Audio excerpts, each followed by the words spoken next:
Hello, welcome to this new session of the GEOTOP A seminar. We have the great pleasure of having Wojciech Chacholski with us. He's from KTH in Stockholm, and the title of his lecture is Data, Geometry and Homology. Please, Wojciech. Thank you. So I will entertain you today on behalf of the TDA group at KTH and our collaborators. Here are some of the names of these people. So my aim is to tell you a story about the strategy of how to explore geometry of data. So the reason we need data analysis is because of complexity of data that we face. This means that data analysis is about simplifying. It is essential that we forget a lot about information and retain hopefully elements that might be informative to our problem. I mean, let's imagine the following experiment. You come to a room and you see little stickies with numbers on various objects. You see, I came before you and I put these stickers describing the length of these objects, except that I didn't put any unit. Now you come to the room and you have to guess what these numbers mean. You can do lots of experiments. You can measure it, you can weight it, and then after a while, of this experiment, you will come up with a conclusion that these numbers most likely tell you the weight of the object. And you might be 80% in this circumstance, you might be 80% or 90% correct, because maybe in your circumstance in your room, the weight is correlated to the length. So although you are wrong for all practical purposes, you might be correct. Okay, you might sort of think how much experimenting you would be required to do to actually come up with answer to that, to the meaning of these numbers. Now imagine that here you actually take your answers from a small set of possibilities. Maybe you might think about length, weight, color. But imagine that in biological sciences, for example, from a universe that it is not very close to us, you might even not have names for the phenomena that you see. So data analysis, it is essential. It's about simplifying. You have to forget a lot of information. Okay, and if you don't do that, then either your data is not so complex, or you still, convert something very, very complex into something almost as complex, and you don't get any more information.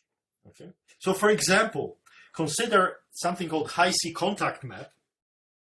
So,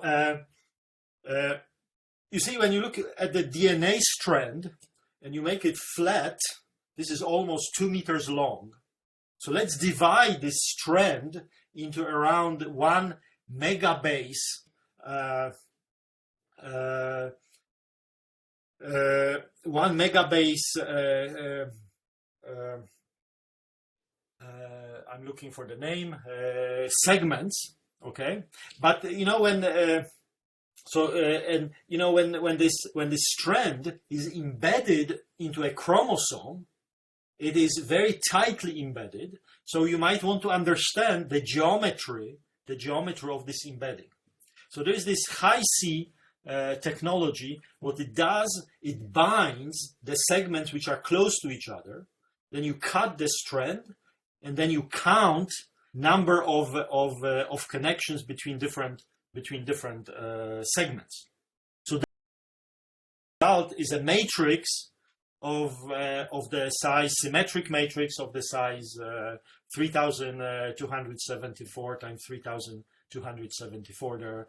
That's the size of these segments, which I will refer later on to as loci. Okay. Now this matrix is a similarity matrix, which means that high value of an entry indicates that these loci are close to each other. Okay, so here's an example. Here's an example of such an outcome for a neuron cell. in this particular for human neuron cell in this particular example. Now you might wonder, so this is the perception. This is how we measure something, and we know that it measures somehow the geometry of this embedding. So now you might sort of ask how we can use this view into this geometry of the embedding to understand the actual that embedding. Okay. But you maybe, in terms, we would like to find some aspects that somehow tells us that various loci are different, etc. Let me also remind you that different tissues can have different embeddings. Even if you have the same DNA, but depending on the tissues, these embeddings actually differ. There are also known disorders that are related to wrong embedding, genetic problems caused by this wrong embedding. Okay, so the first step that a geometer like me would do would be to convert this similarity matrix into dissimilarity, or maybe a distance matrix, where it is so what is a dissimilarity matrix? It is a symmetric matrix with 0 on the diagonal, where small values indicate closeness. I convert this similarity into dissimilarity, into distance matrix, somehow because I feel more comfortable with them. Now, the way you can do that, there are several ways. There is not one way. Let's consider the following. Here, if this is contact map, I will define my dissimilarity matrix in the following way. So the following formula. So what you do, you start. It has a meaning. You start with embedding this strand, and then you look at the loci I, and you see what is the difference between connections of I with itself and the connections with the previous loci.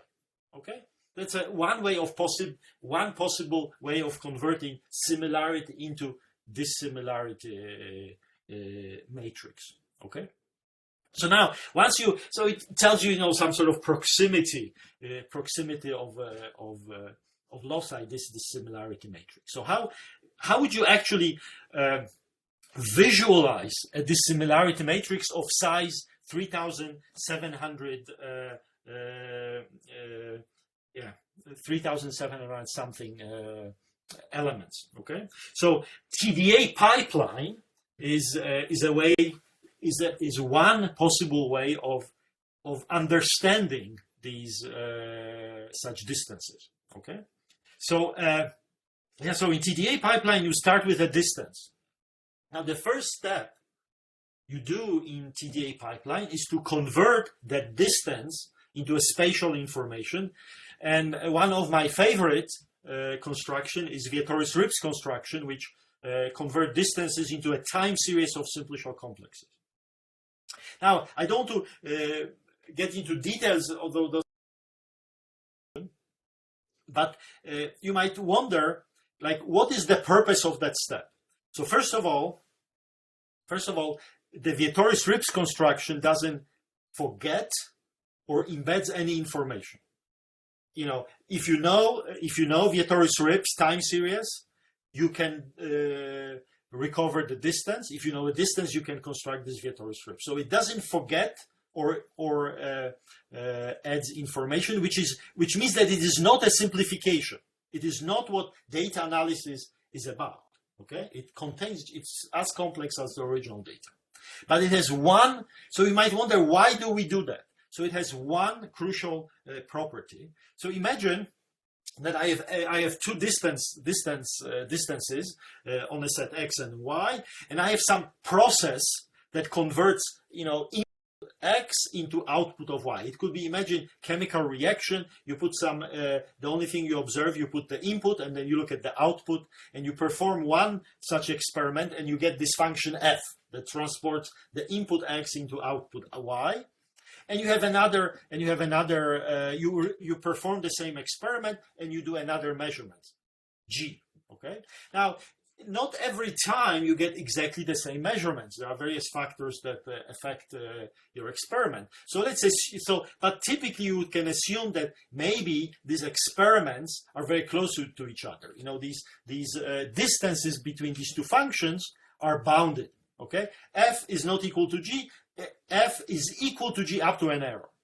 Okay. Now, if this happens, so that's the nice thing about Vietoris-Rips. What happens if you apply at time t? At time t, these functions might be different. But if you move a little bit, if you allow yourself a little bit leeway and go to the next. You move yourself a little bit by this error, it turns out that these two maps are homotopic. Okay, these two maps are homotopic. In other words, the Vietoris-Rips construction converts noise into a homotopy relation. That's the key aspect of the reason why topological data analysis uses this Vietoris-Rips construction, because it converts noise into something that topologists have been studied for a long time, into homotopy relation. Okay? Now, this doesn't buy you simplification, because still to check that two maps are homotopic is very hard. Okay? So to make it even simpler, the next step is to convert this time series of simple shell complexes the time series of vector spaces by applying homology. Now, why do we do that? Is because homology has this homotopy topic, then homology of these functions is the same.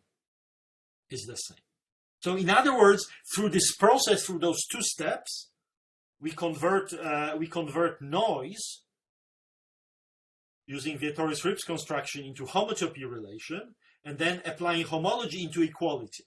In other words, what we achieve denoising. Okay, this effect of denoising is very crucial, and it turns out particularly useful when in the situations when there's a presence of noise. Okay, for example, in the outcomes of this high C technology, where you measure, you count certain connections, which can sort of depends on lots of factors that you cannot. It's a noisy outcome, and still you would like to be able to extract some information. TDA, these two steps allow, has this effect of denoising. But here's another thing. So there's a classification. Time series of vector spaces are objects which are considerably easier than time series of simple. For example, this is because we have a classification. Any time series of vector spaces is a direct sum of bars, so-called bars. Those are the simplest time series of vector spaces, where at some point you start with one-dimensional vector space and you continue for a while, maybe infinity, but you continue for a while to be this one-dimensional and then become zero again. So what we achieve simplification. These two steps, we have a denoising effect, and we have simplification. We convert this complex world of universe of distances into much simpler object, and we also denoise things. But so for analysis, however, this is not yet enough, because what we need to transform the results. We need to find a transformation into objects on which we can do statistical analysis.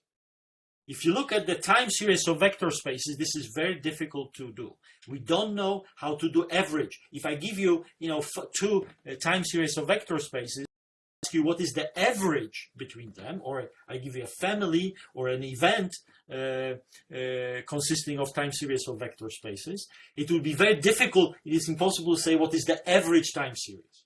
Okay, to do statistics is very, very hard with time series vector spaces, which means that we need additional transformation that would convert these time series of vector spaces into universe where I can do statistics, where I can do averages, calculate the expected values, look what is the null hypotheses, maybe calculate p-values, etc.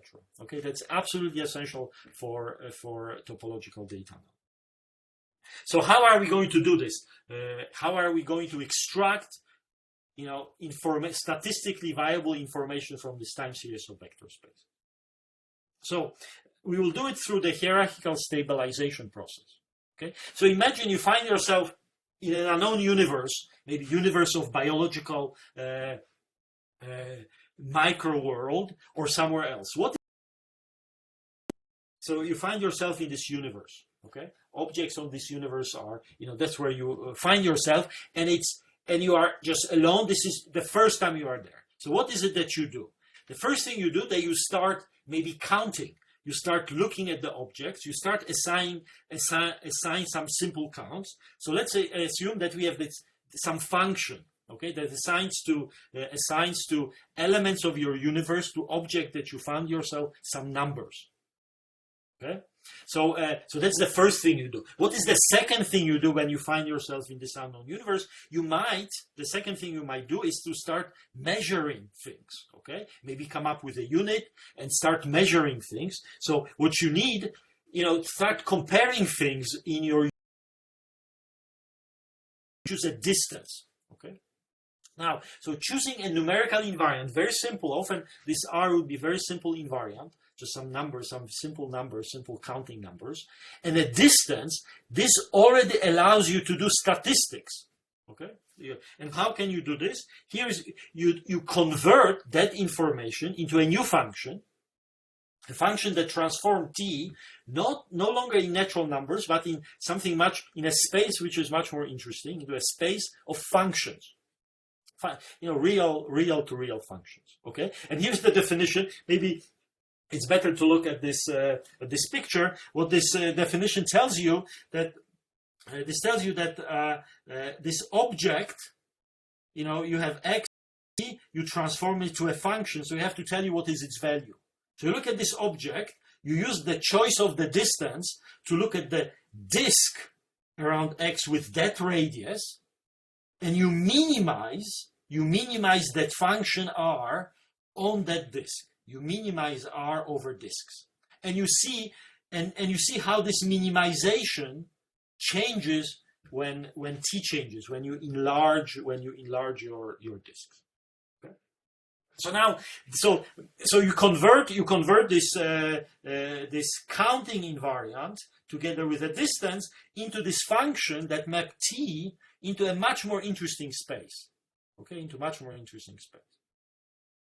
Now, from the point of view of optimization, this might be quite encouraging, because typically the disks are convex sets. If your counting invariant has some convexity or convexity assumptions, such minimizing over disks should be a doable problem. The reality is that this is the case if your universe has a linear structure, and that is not the case for topological data analysis. So although the minimization problem looks interesting, it is actually quite a challenge in this context. Okay, so what happens? This process of transforming a very simple counting invariant and a distance into this R hat, which I call hierarchical stabilization, has the following property. This function turns out to be Lipschitz, to be continuous with certain Lipschitz with certain coefficient, where you, with respect to the chosen distance d on T and the standard LP distance. That means that you can think about this hierarchical stabilization as modeling your universe. It's a simplification. You change this map R hat, takes an object in T, and assigns a function. And suddenly you find yourself in a space of functions that have been studied for a really long time. We understand a lot of probability theory on such functions, a lot of statistics of such functions. Okay, so you should think about the choice of a counting invariant, and the choice of a distance allows you to model your universe, your unknown universe, by functions, okay? By functions. Okay? So what we are going to do, we are for our universe, we are going to take this time series of vector spaces. Okay, that's your unknown universe. Okay, so this time series of vector spaces are vector spaces where you can add vectors, you can multiply by scalars, but here you have another possibility of moving along with time. So you can use that to define a counting invariant. As for a vector space, we have a base. You could also ask, oh, now I can add, I can multiply by numbers, and I can move in time. And I would wonder, give me the minimal number of generators that using these operations, not just addition, not just taking linear combination, but also moving in time, this operation. So the rank is the minimal number of elements that generate the entire time series using those, the standard linear combination where I can, plus the moving in time. Okay? So this is the simplest thing you can say about a vector space or a time series of vector spaces. Okay, and actually, if you are given a time series of vector spaces, it's actually not a difficult task to calculate. It's not computationally heavy. Okay. So I have I find myself in this universe of time series of vector spaces. Now the next element that I need is distances. Remember, I need two elements: counting invariant plus I need to choose a distance on my universe. Okay. So to choose that distance, to generate such distances, I will introduce something that I call a contour, or other people call it a lax action of the additive monoid. That's a wrong article. Of the additive monoid of real numbers on the poset of real numbers. So what is such? Is a function. Okay, you act by this additive monoid on that poset. So what does this mean? It means that it preserves the order relation. If x is bigger or equal than y and t is bigger or equal than s, then acting by t on x has to be bigger or equal than acting by s on y. Okay, it preserves the order. It's an action. That means that if you act by 0, well, it's a lax action, okay? In this talk, I'm not considering actually lax, so you can assume if you act by 0 on x, you should get x. Here, I'm also allowing that you can move a little bit further away because of laxness, but you can just assume that's an equality. And the second option is that if you act by t and then act by s, there is a relation to acting by t plus s on x. If it's a on s action, it will be an equality. For lax action, it's an inequality. Okay, So here's an example. The reason I'm mentioning contour, because it turns out that there is a map. Every contour leads to a metric on a set of time series of vector spaces. Okay. Now I'm not going to explain to you how a contour, if I give you such an action, how it leads to a metric, because you see, I need that metric to define this hierarchical stabilization. I need that metric in order to minimize the rank in these neighborhoods. And I will, so instead of going through details of how to explain how a contour leads to a metric, I will give you directly a formula how to calculate this minimization, okay, in a second. So then you might say, no, this is like a basic elementary question. You sort of ask, do I know any action? Do I know any action of a real line on a real line? So one basic action, of course, is if acting by t is just adding. That's a typical action. Okay, that's a very simple action. Okay? But here's another way. Of course, you have exponential action where acting by t is you multiply by the exponent by e to the t times x, okay? Times x. All right. But here's another way of constructing such action. If you choose a function that you call density, a function it has to be integrable function which is positive, then you can define the action. So what is an action of t on x? You start moving until you hit a point where the area under this function is equal to t, this element you act on by. Okay? Now this turns out to be an honest action. Okay? So in other words, every positive function f leads to an action, leads to a contour, which leads to a metric. Okay? In other words, there is a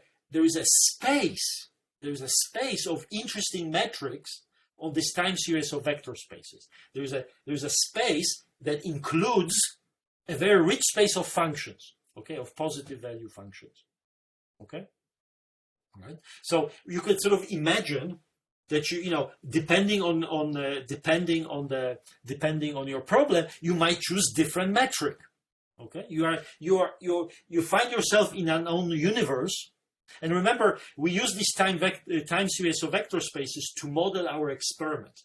We convert distances to time series of vector spaces, and imagine that the way that let's say industrial experiment leads to one particular time series of vector spaces, and biological experiment leads to another time series of vector spaces, and from some freaky reason, because we normalize, because we like to because we denoise, because we like to have numbers from 0 to 1, the values coming from industrial experiment and from biological experiment are very similar. And yet, maybe to compare results coming from industrial experiments, you might use different metrics than to compare results coming from biological experiments, even if they sometimes might have similar values, because we use normalizations. Okay? So you should choose your metric the way you measure similarities or dissimilarities of time series of vector spaces based on your experiment. Okay, based on your experiment. Okay. So in other words, for every positive function f, we can transform time series of vector spaces by taking hierarchical stabilization of this rank, of the simplest counting invariant related to vector spaces, like dimension or the rank. We can transform this time series of vector spaces into a space which has which we've studied, probability of this space. We have been studied for a very long time into space of, real to real functions. Okay? To real functions. Now, this modeling of time series of vector spaces is quite effective. For example, two time series of vector spaces and x and y are isomorphic if and only if, for every positive function, their shadows are the same. That means that if you want to distinguish two time series of vector spaces, you will actually find a function such that which leads to a metric for which these invariants, this modeling actually will distinguish between these time series of vector space. Okay. So if you, of course, if you have infinite time and if you have and you can use all your possible functions, you will be very effective. You know, whether you talk about time series of vector spaces or whether you talk about these functions, it's the same. They contain the same information. Okay? So I did not tell you how. I did not tell you how contours and these actions lead to a metric, but because I can tell you directly how you can calculate the rank of this stabilization of the rank. So for that, however, you need to decompose your time series into a barcode.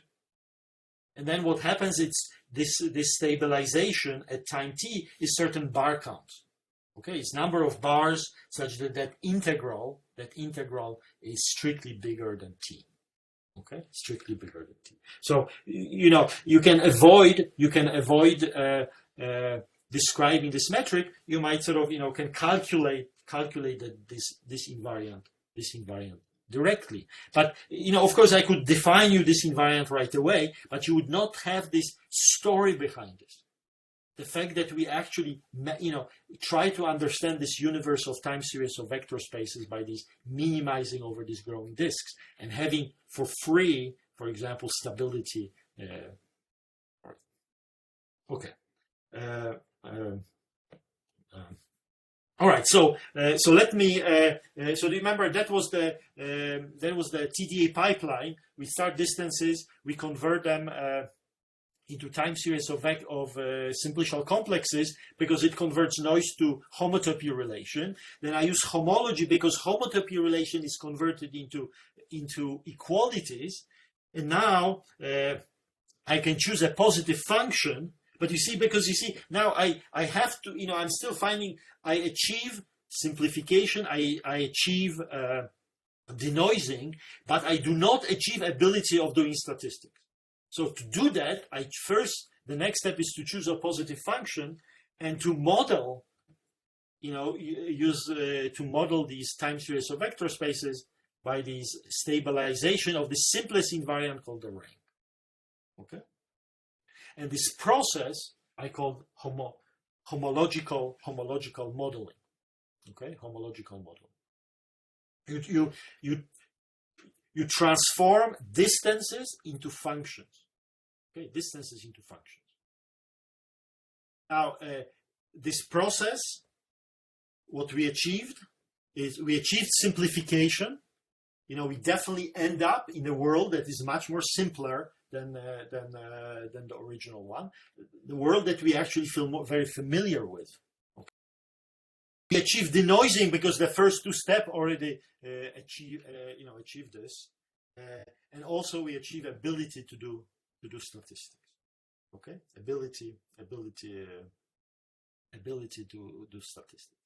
Now, this ability of doing statistics allows us to have the following. To perform the following steps. For example, you might sort of try to, have your distance and try to calculate that function, okay? This stable rank for various degrees of homology. Or, because we can do statistics now, we start with a distance, and instead of doing this globally, maybe if you look at the space, let's say if you look at the space, instead of looking at the global space, maybe you look at the subsets of certain size of your space. Okay? So we might consider a bunch of subsampling of your distances, of your distance space. Instead of looking at the entire global distance space, I can look at the collection of 5-element subsets of your distance. Okay? And for each of these subsampling, I can use my homological modeling to get 3 functions. Okay, f, g, and h. Okay. Now, because I can do statistics on this, I can take averages. What I could do, I can average them, I can add them divided by 3 and form a new function. And here's another way that I also call homological modeling. Okay, you now transform this distance into a new function by considering not the global distance but subsampling. Now this also has additional property of denoising. Okay, additional property of denoising, denoising property. Okay, so here's an example of this. Here's an example of this. Okay, yeah, fix a choose your figure. This is like a toy example. This is your object. This figure, and choose 1,000 points with normal error for each of this shape. Okay. Now the next thing is from these 1,000 points, 100 points randomly. Okay, 100 points randomly, and once you do this, you calculate this homological modeling for H1, for H0. So that's a function, and take the quotient.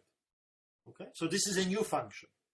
All right, and here the standard noise that what I'm using this additive, the function which is constant f is the function which is constantly 1. This is this additive action. Okay. Now do this, repeat this 40 times, and then take the average. Okay, take the average. So we try to understand not how this space look like, but how the subsets of size 100 in that space look like, and what is the expected geometrical signature, this homological modeling signature for a random subset of 100 points in that space. And here is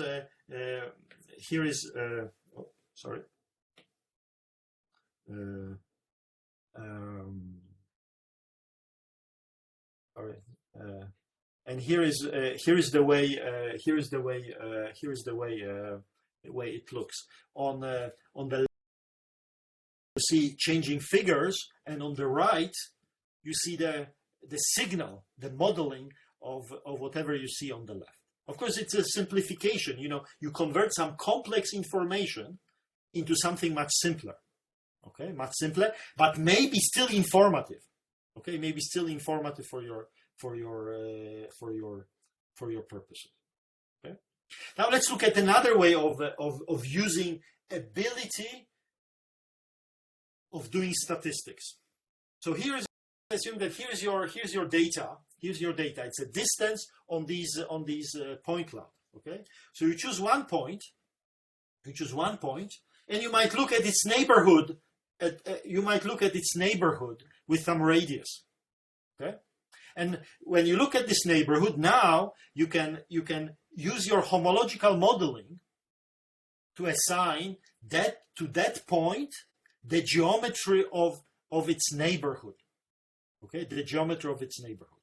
It could be averaged, or it could be global. Okay, and we take another point and we do the same thing. We look at its neighborhood, and we assign via our homological modeling another function. Okay? In this way, we can use homological modeling to map that original data by functions. Okay, by function. Okay. Now, so what happens is that you imagine you stand in this you are in this universe of this point cloud.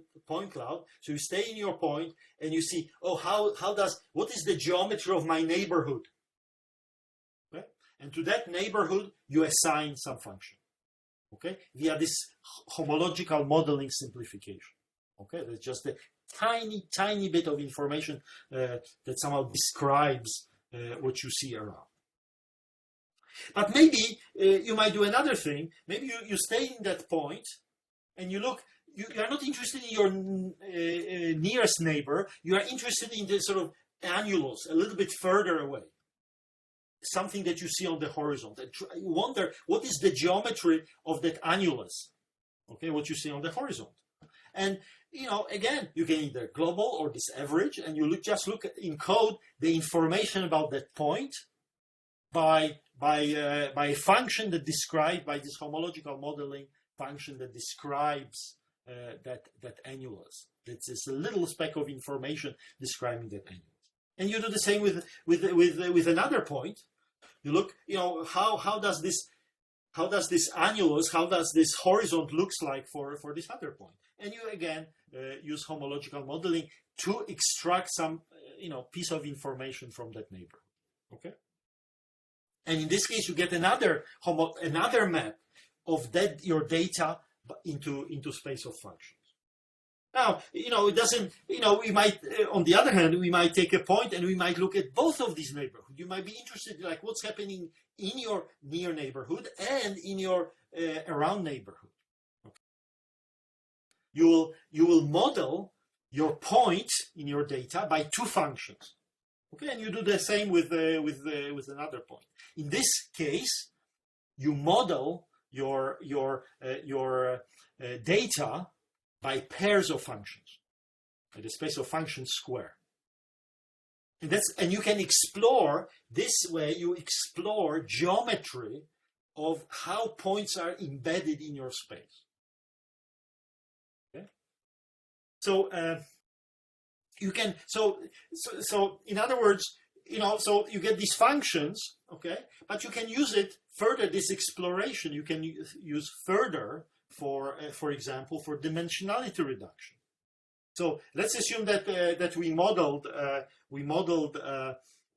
this in the way I just described. We modeled this by three functions. I look at three different neighborhoods, and I model this by three functions. Okay, how the points look like, in the nearest neighborhood, a little bit further away, and really far away. Okay? Now, so to each point you assign three functions, and then you might map these three functions to, for example, take the first function, take a sort of affine plane. Okay, you look at these space, and you look at the distance from the first coordinate to the second. Let's say L2 distance, and the L2 distance from the first to the third. Now you get two numbers. Okay, L2 distance is integral of, it's an integral L2 distance between first function and second, first and the third. Okay, and you get two numbers, so map into R2. Okay, so let's try to do that. Let's try to explore the geometry of high C contact map. Here's this contact map of this human neuron that we got from our collaborators in the SciLife labs. And remember, I converted that information into this similarity. I need a distance for this process. So here's the recollection of the distance. I'm doing this strand of DNA, and I'm counting. From that loci, what's the difference between the connections to itself and to the previous loci? Okay, so this distance is of that size, 3,274 times 3,274 loci segments. Okay, so we do homological modeling. Actually, in this case, I will choose 22 different regions. This particular case, I chose 22 different regions for each of the points, and first 22 is using H0 homology, zeroth homology, and the second 22 is using H1 homology. Okay. H1 homology. So here are examples of how these functions look like. This is the third. That's the third coordinate. Those are the functions. There are 3,274 functions. Okay, that's how that space via that modeling. When I project on the third coordinate, that's how this distance is mapped to these functions. That's the fifth coordinate. That's 13th coordinate. Okay, that's 13th coordinate. Now, what we could do, you can start doing conclusions. Or these functions describe somehow the geometry of embedding of each loci into this whole space given by this similarity D. Okay, but let's look this dimensionality reduction. Let's look at the distance of this third one to the fifth and the third one to the 13th. Okay, and here is the outcome of that dimensionality reduction. Okay, you can see that somehow the space, you might sort of have a feeling that this space of this dissimilarity, this space of these segments in DNA has several, at least, 3 different interesting components. Okay, or 4, even 1, 2, 3, 4. You can sort of think about, okay, these loci somehow are closer related than these loci, and then these loci versus, these loci. Okay? There's some geometry that you suddenly discover, you feel more familiar, and you might wonder, like, what is so special about these loci? If I take a high C contact map of other tissue, will this be similar or not? Okay. All right. So let's look at the other coordinates. Those are, remember, from first 22 coordinates, those are H0 stable ranks, H0 homological modeling for various regions, and for the same, from 22 and above, so 23 and up to 24, those are H1 for the same regions. Okay, so I take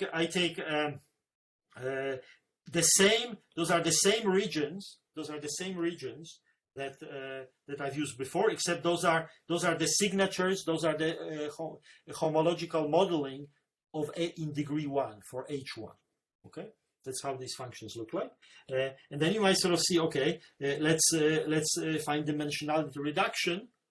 Okay, exactly the same thing. Take the distance of the first of the 25th coordinate to 27th coordinate, and from the 25th coordinate to 46th coordinate.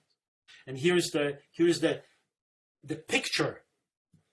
And again, based on H1, on the way on this H1 information, we again see that there is some interesting clustering happening. That certain loci in this DNA strand, they group together because they have a similar contact information. Okay, similar contact information. All right. Let me present another example of how one can use these homological modeling. Let's consider Wisconsin breast cancer data. That's a very old, very classical data. It's 699 breast cancer patients described by 9 real valued characteristics of cell nuclei. So what happens is that there's a very fine needle. They would take a biopsy and they would photograph that, and there would be actually a person looking at this. That's how this data was formed. A person looking at this picture and values. There was some. How well defined are the borders, density, 9 values.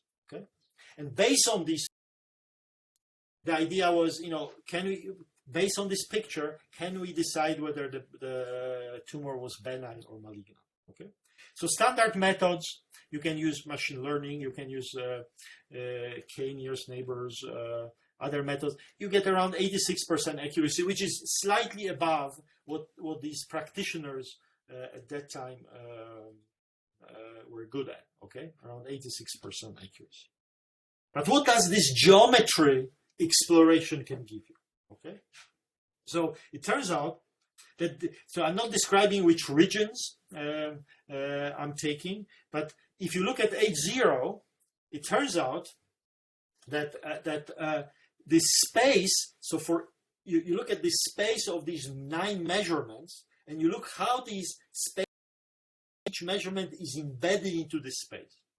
And by exploring that space of these breast cancer characteristics, it turns out that the points in this landscape, the points, split into three groups. There are three groups. This is this group, this is this group, and there is like this zero group. It's not well written. There's a around roughly 1/3 of them. Some of them are a little bit larger, but there's also a substantial group that is just zero. It's not visible. And then you color it. You color red to be malignant and blue to be benign, and you discover that this separation is perfect. That group, there's one red if you see well. This group almost entirely consists of benign, and this group entirely consists of malignant. Okay? So now what's left is this group that 8-0 forgets. 8-0 forgets. Let's just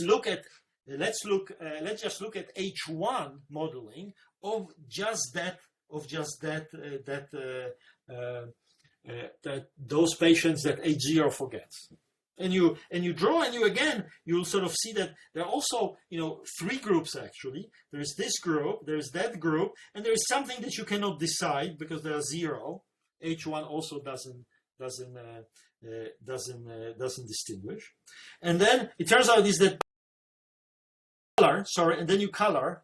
And then you color. And blue is benign, red is malignant, and again you discover that particular group here is almost entirely benign, and that particular group is almost entirely malignant.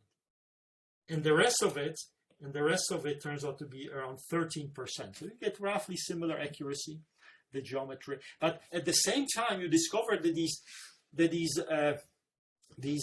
9 value characteristics, these characteristics of these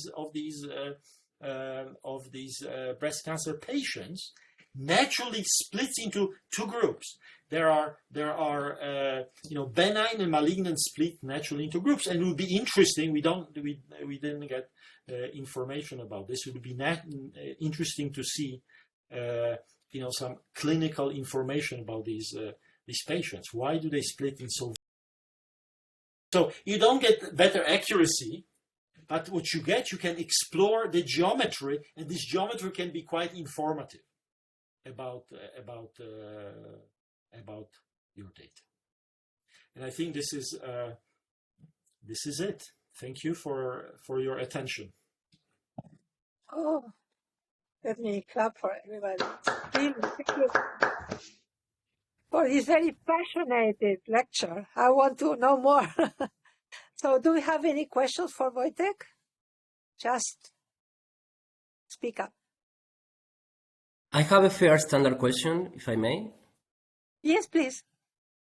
So, Wojciech, what you just told us, how could you generalize it for multi-persistent TDA, like say two-dimensional TDA?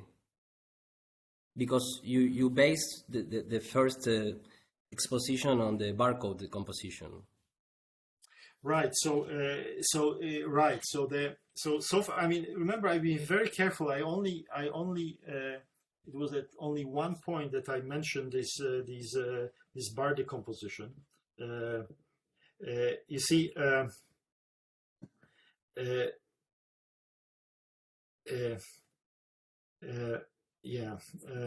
sorry, let me just on go the stable here. rank Okay. invariant. Exactly. On the question is how do I calculate this stabilization? That's the key thing. How do I calculate this stabilization? And of course, like I was very, very careful not to use bar decomposition as little as possible. Okay, and it turns out that so in the case of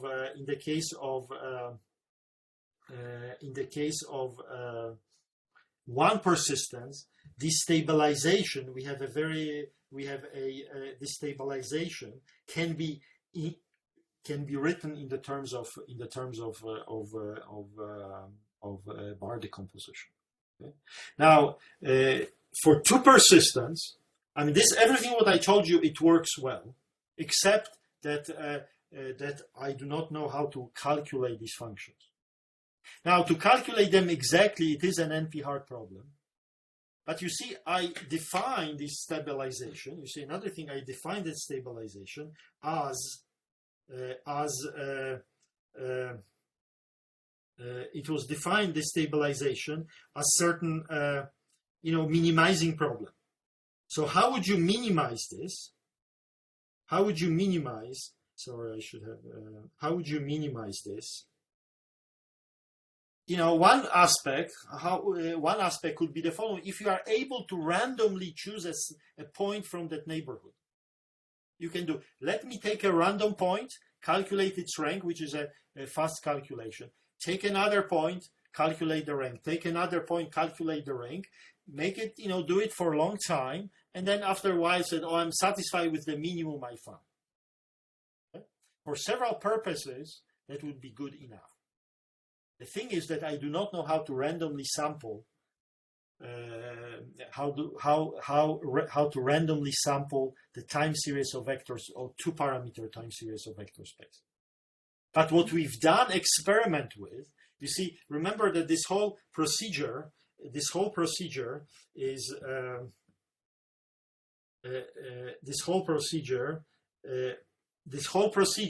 you see.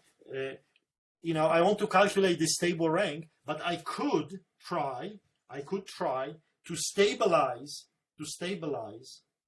I could try to stabilize, the rank of that whole composition, and that these experiments we can do. Because here I can choose in. And I look, let me choose a random distance by adding some noise that I'm might expect what this might be, and then find the smallest rank of these calculations. That I can do. And it definitely shows that by choosing, after a while, it's for various purposes, for various experiments that we've done, this is enough. Okay? I do not know how to choose from a random neighborhood a time series of vector space. If you give me a time series of vector space, I would like to say, construct a random time series of vector space that is at the distance at most t. That I do not know how to do. But we might have some tools to do this in the future. Okay, just you don't know how to take it randomly, both in the 1D and in the. No, in 1D I know. In 1D, I know yeah. Because I look at the bars. Okay. So for a two time series, let's in say. 1D, I even have a precise statement, precise value of the stabilization of the rank in terms of bar decomposition. I even have a precise thing.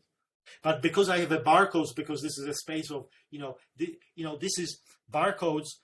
This is a subspace of multisets, okay, in the part of the plane, and that's choosing randomly there. I actually know how to do. Okay, it's clear. Thanks. I have a stupid question. Why the size of the matrices is 3274?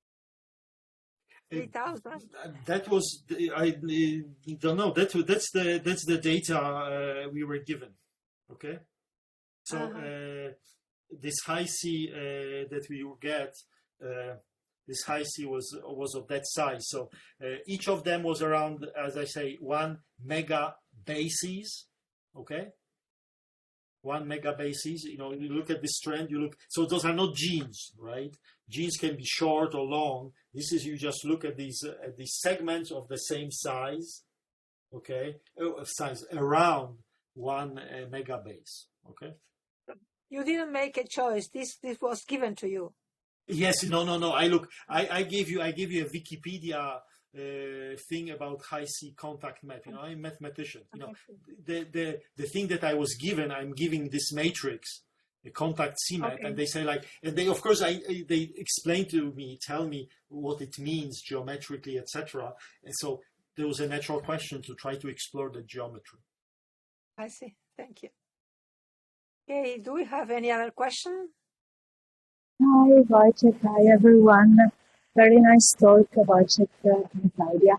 I have a question. It looks like in the breast cancer data set, you refine the analysis or the discrimination, the classification, like varying the degree of the homology. Like it's like in the Fourier analysis, you are looking for something more refined. Do you think that going on beyond degree 1 would help refining the analysis? And the second question is it why not changing maybe the function for the rank, stable rank? Yes, for stabilization. Yeah. So right. So. Yeah, so I mean, I agree. I mean, like looking at the zero homology and the first homology and the second homology, this might give you more information. Okay, look, this was. I mean, I give you like we. Okay, I and people at my group and the collaborators, we went through like literally hundreds of examples, and it's not that every example looks like so pronounced. Okay, I gave you successes. Okay, successes, which is majority of them are very very few. Okay, but sometimes you get this very pronounced. I think that sometimes H0 gives you something, and then H1 can refine that thing. Okay, but I don't have mathematical explanation for this. Okay, this is just sort of I have several examples that when this happens, we are us, right? We've been like, oh wow, it's sort of I wouldn't say astonishing, but it's very surprising. Okay. Particularly since, for example, with Wisconsin breast cancer, I don't think people were aware that there is like a natural split. I mean, it could be that one of them were, old people, one of them were young. I mean, it could be old data set. It's a very like old, maybe 10 years or 13 years old Kaggle data set, and this is a typically thing that an example that I go in my course on TDA at KTH, this Wisconsin breast cancer. But again, I don't have a good explanation. When I get the data, like if you look at this high C, for example, there was no way that I could predict from the beginning that homological modeling will be in any way informative. I know that there is a large component of noise, so that's already quite encouraging, because you see, if there's a component of noise, like a standard statistical methods are very hard to extract something, because you repeat that experiment. So there's a high component of noise. So that means that that suggests to me that this method might be a little bit more informative than other methods. Okay. But it's still, and it might give, it might be informative or not. But of course, we try. We have to choose F. Plus, we choose. Remember, we geometrically explore. We look at the embedding of a point in your data, and we look how it looks around, how it looks a little bit further, a little bit further. You can have different neighborhoods. Okay. And that's you try different contours. As you say, we don't have automatic choices with contours. The trouble with contours is that we don't have automatic choice. Machine.